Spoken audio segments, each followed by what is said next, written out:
Hello everyone.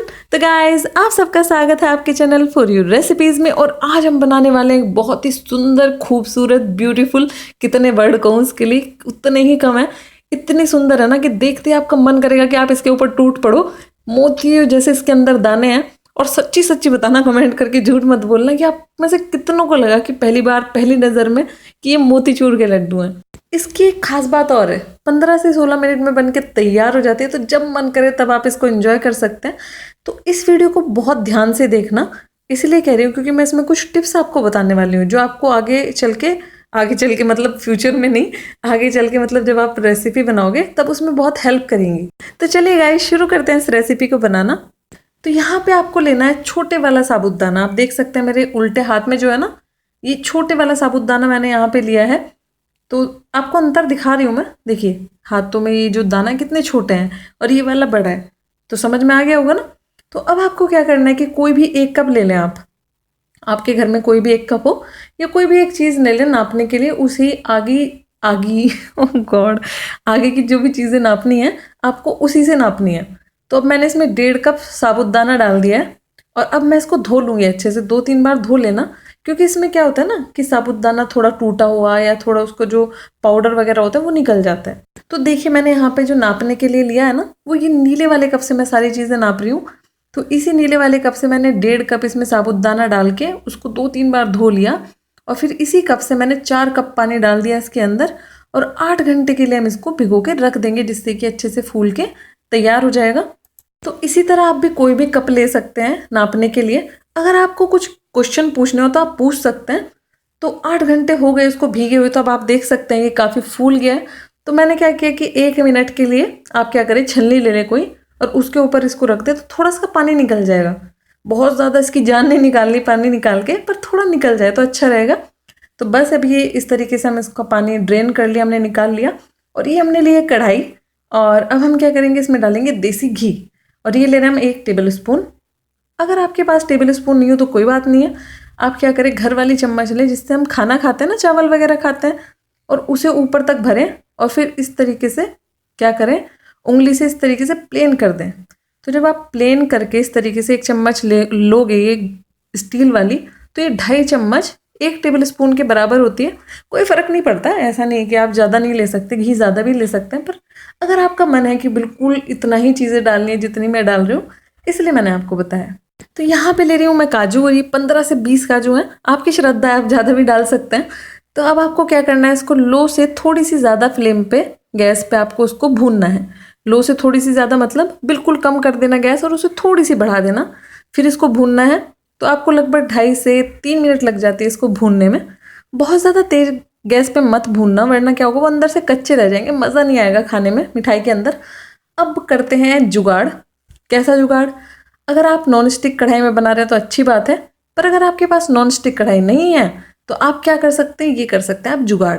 आपको क्या करना है, एक या तो आप नैपकिन ले लें, टिश्यू पेपर। अगर आपके पास टिश्यू पेपर नहीं है तो एक पेपर निकाल लें नोटबुक में से और इस घी को चारों तरफ अच्छे से फैला लें। तो इससे क्या होगा, जब साबुदाना आप इसमें डालोगे ना तो वो दुष्ट चिपकेगा नहीं, थोड़ा कम चिपकेगा, तो हमारे लिए थोड़ा आसान हो जाएगा काम। तो अब हमें क्या करना है, इसी कढ़ाई में हम जो साबुदाना है जिसका हमने पानी निकाला था उसको डाल देंगे। और अब इसको लगातार चलाते हुए हमें पकाना है। और गैस हमारी है लो से थोड़ी सी ज़्यादा। तो लो से थोड़ी सी ज़्यादा गैस पे हम इसे लगभग 3 से 3.5 मिनट के लिए पकाएंगे। तो मैं आपको दिखा देती हूँ कि अभी अगर आप इसको ऐसे ऊपर से गिराएंगे तो एक एक दाना इसका खिला खिला सा है। और उसका जो रंग है ना, पास से देखिएगा अभी किस तरीके का रंग है इसका। इसका रंग है सफ़ेद, क्योंकि अभी आप देख सकते हैं कि कच्चा है, अभी हमने इसको पकाया नहीं है। जैसे जैसे पकना शुरू होगा ये ट्रांसलूसेंट सा हो जाएगा, जैसे पानी की बूंद लगती है ना थोड़ी सी, जैसे लगता है कि उसके इधर उधर देख सकते हैं हम, आर पार देख सकते हैं, इस तरीके की कुछ हो जाएगी। और ये थोड़ा बंधना शुरू हो जाएगा। तो देखिए गाइस, ये 3.5 मिनट हो गई और ये थोड़ा बंधना शुरू हो गया है। और थोड़ा सा आपको पास से दिखा देती हूँ, ये देखिए ट्रांसलूसेंट सा हो गया ना, जैसे पानी की बूंद होती है उस तरीके का इसका रंग हो गया, सफ़ेद नहीं रहा है। तो इससे आपको पता चल जाएगा कि हाँ ये पक चुका है। तो ऐसा भी हो सकता है कि आपको थोड़ा टाइम ऊपर नीचे हो जाए, पर मैं फिर भी आपको एक टाइम का अंदाज़ा दे रही हूँ। तो 3.5 मिनट बाद मैंने इसमें ये जो चीनी है चीनी डाल दी। तो चीनी हमें उसी कप से नापनी है जिस कप से मैंने साबुदाना लिया था, तो उस कप के हिसाब से 1 कप और उस कप का, नीले वाले कप का चौथा हिस्सा, यानी कि 1/4 कप आपको इसमें चीनी डालनी है। वजन से 225 ग्राम है। अगर आप चाहें तो थोड़ी बहुत मतलब कम कर सकते हैं, 225 ग्राम भी आप इसको कर सकते हैं, पर ये थोड़ा मिठास इसमें होती है ना, तभी और ज़्यादा टेस्टी लगती है। तो आप देख सकते हैं कि पहले एक गाढ़ा गाढ़ा सा मिश्रण हो गया था, आपस में बंधना शुरू हो गया था, पर जैसे ही हमने चीनी डाली तो ये बिल्कुल घुलना सा शुरू हो गया। घुलना मतलब चीनी घुलनी शुरू हो गई है, और ये देखिए इस तरीके से हो गया है।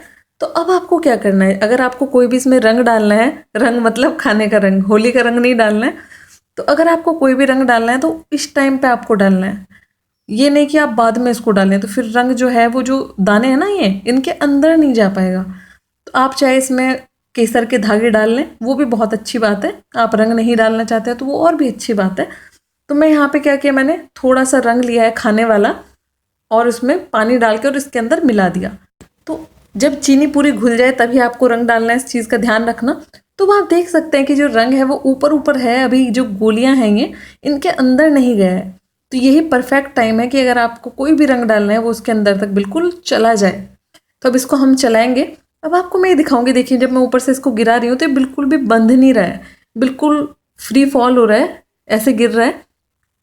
तो अब हमें हो गई है इसको चलाते हुए 9 मिनट। अब 9 मिनट बाद हम इसमें डालेंगे देसी घी, और ये हम डाल रहे हैं 1 टेबल स्पून। 1 टेबल स्पून समझ गए ना, घर वाली 2.5 चम्मच। थोड़ा सा ज़्यादा भी डाल दोगे तो टेस्ट बढ़ ही जाएगा, कोई दिक्कत नहीं होने वाली है। मैं टाइम यार इसलिए बताती हूँ, जो लोग नए हैं ना, जिनको बिल्कुल भी पता नहीं कि खाना कैसे बनाना है, एटलीस्ट उन्हें एक अंदाज़ा हो जाए। तो हम इसे 9 मिनट पकाते हुए हो गई है। तो इस टाइम पे हम गैस को मध्यम कर देंगे, यानी कि गैस को बढ़ा के मीडियम कर देंगे, और इसे मीडियम आंच पे ही हम इसे पकाने वाले हैं। और इसमें अब हमने 7 से 8 इलायची को पीस के उसका पाउडर बना के डाल दिया। तो अब आप देख सकते हैं कि थोड़ा थोड़ा सा गाढ़ा होना ये शुरू हो गया है। तो आपको कैसे पता चलेगा कि आपको कितना गाढ़ा करना है इसको, ये देखिए जब आप नीचे की तरफ डाल रहे हैं तो और गाढ़ा होता जा रहा है ना, अभी यही आपको इसी से एक अंदाज़ा हो जाएगा। आप चिंता मत करो, मैं आपको टाइम का भी एक अंदाज़ा दूंगी जिससे आपको दिक्कत ना हो। तो अब हम इसे पकाते हुए 12 मिनट हो गए हैं, और इस टाइम पे हम इसमें जो काजू थे ना, वो काजू इसमें डाल देंगे हम। ध्यान रखना इसको बिल्कुल भी पहले नहीं डालना है, क्योंकि फिर उससे काजू क्या होंगे, सौगे हो जाते हैं, सॉफ्ट सॉफ्ट से मुलायम से हो जाते हैं, तो खाते हुए मिठाई में अच्छे नहीं लगेंगे। इसीलिए आपको इसी टाइम पे इसको डालना है काजू को। तो अब हम इसे 1 मिनट के लिए और पका लेते हैं, जिससे थोड़ा सा गाढ़ा और हो जाए, और आपको पता चल जाएगा जब ये बंधना शुरू हो जाएगा। ये देखिए इस तरीके से कुछ ये हो जाएगा। तो 13 मिनट हो गए इसको पकाते हुए, तो ये बिल्कुल बन के तैयार हो गया। एक चीज़ का ध्यान रखना कि इसको बहुत ज़्यादा मत पका देना, क्योंकि अभी ये गीला गीला सा हल्का सा लग भी रहा होगा ना, तो जब ये ठंडा होता है तो थोड़ा गाढ़ा हो जाता है, थिक हो जाता है। तो इसीलिए बहुत ज़्यादा मत पका देना, वरना आपकी जो मिठाई है ना वो टाइट बनेगी। तो अब इसको टोटल बनाने में कितना टाइम लगा हमें, 13 मिनट तो इसको पकाने में लगा, और 2.5 से 3 मिनट आपको काजू को फ्राई करने में लगा। तो 15-16 मिनट में बनके तैयार हो जाती है। तो इसको ठंडा होने देते हैं। तो अगर आप मेरी और भी ऐसी वीडियोस देखना चाहते हैं तो वीडियो के नीचे इस लाल रंग के सब्सक्राइब बटन को दबाना है, और फिर इस घंटी को दबाना, ये बिल्कुल फ्री है। इससे क्या होगा, जब भी मैं कोई नई वीडियो डालूंगी तो आपके पास तुरंत एक मैसेज आ जाएगा। अगर ये सब्सक्राइब का बटन लाल नहीं आ रहा है तो इसका मतलब है कि आप पहले ही बटन दबा के सब्सक्राइब कर चुके हैं, दोबारा बटन दबाने की जरूरत नहीं है। तो यहाँ पे मैंने ली है एक प्लेट, और प्लेट में लगा लिया है घी। अभी ये मिश्रण जो है गरम गरम ही है, अभी 5 मिनट हुई थी इसको रखे हुए। तो मैंने सोचा कि इसकी 2 चीज़ें बनाते हैं, एक तो लड्डू बनाते हैं, एक बर्फी की शेप देते हैं इसको। तो दोनों में से जो भी आपको पसंद हो आप कोई भी शेप इसको दे सकते हैं। अब यहाँ पे आती है मोस्ट इम्पोर्टेंट बात। अगर आपको ये लगता है कि ठंडा होने के बाद भी आपकी बर्फी या लड्डू आपका जो है वो सेट नहीं हो रहा है, बहुत ही ढीला ढीला सा है या बिखर रहा है, मतलब गीला गीला सा है, तो उस टाइम पे आप क्या करें, उसे कढ़ाई में डालें और दोबारा थोड़ा सा उसको पका दें, तो बस हो गया आपका तैयार। और अगर आपको ये लगता है कि आपका जो लड्डू है वो बहुत टाइट हो गया है और गीला गीला सा, उसमें थोड़ी सी नमी नहीं है, तो आप क्या करें, थोड़ा सा उसमें पानी डाल दें कढ़ाई में, और फिर उसके बाद ये मिश्रण को उसमें डाल के और बस आप उसको चला लें, थोड़ा सा गीला उसको करके, और फिर उसको जमाएं। तब तक हम उसको ठंडा होने के लिए रख देते हैं। बर्फी वाला जो मिश्रण हमने बनाया है ना, सेट करके रखा है, और अब हम इसके लड्डू बना लेते हैं। तो लड्डू तब बनाना जब ये थोड़ा सा ठंडा हो जाए, मतलब आप इसको आराम से हाथों में लेके इसका लड्डू बना सकें, तब आप इसको बनाएं। और अगर आपको लग रहा हो कि ये हाथों पे चिपक रहा है तो थोड़ा सा घी लगा लें हाथों पे। एक चीज़ ध्यान रखना, इसको ठंडा करने के लिए जो बर्फ़ी सेट होने के लिए हमने रखी है, आप बिल्कुल भी उसको पंखे के सामने नहीं रखेंगे वरना वो टाइट हो जाएगी। तो ध्यान रखना इस बात का। तो देखिए गाइस कितने ब्यूटीफुल लग रहे हैं ये, बिल्कुल ऐसे लग रहे हैं मोती जैसे, बहुत ही सुंदर लग रहे हैं। तो अब हमारी जो बर्फ़ी है वो भी ठंडी होकर सेट हो गई है और हमने इसे बिल्कुल भी पंखे के सामने नहीं रखा। तो अब आप इसे बर्फ़ी की शेप में काट सकते हैं। तो जो ये बराबर से मैं एक्स्ट्रा निकाल रही हूँ ना इसके, ये आपको फेंकना नहीं है, आप इसके लड्डू बना सकते हैं। तो अब आपको एक चीज़ और बताती हूँ कि आपको इसको फ्रिज में रख के नहीं खाना है वरना ये टाइट हो जाएगी। आपको क्या करना है, जब ये बिल्कुल ठंडी हो जाए, जो बर्फियाँ हैं, ये लड्डू हैं, ठंडे हो जाएं, तो किसी भी एक बर्तन में इसको रख लें, बॉक्स में, बर्तन में रख के और ऊपर से थोड़ा ढक दें, प्लेट वगैरह से ढक दें, जिसके इसके ऊपर हवा ना लगे और ये बिल्कुल बढ़िया रहे, मुलायम रहे, सॉफ्ट जूसी रहे।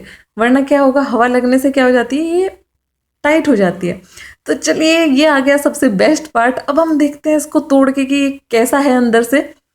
तो लग तो बहुत ही ब्यूटीफुल रहा है। तो सी दिस गाइज, कितना ब्यूटीफुल है, और जितना ब्यूटीफुल है ना, खाने में भी बहुत अलग इसका टेस्ट है। तो इसको एक बार ट्राई ज़रूर करना। जब आप इसको ट्राई करोगे ना, तब आपको पता चलेगा कि इसका टेस्ट कितना बढ़िया है।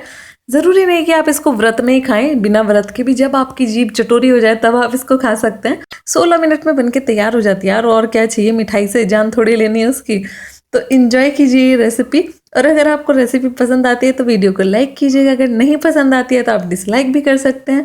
तो इन्जॉय कीजिए yummy recipe. Till then take care, enjoy and bye bye.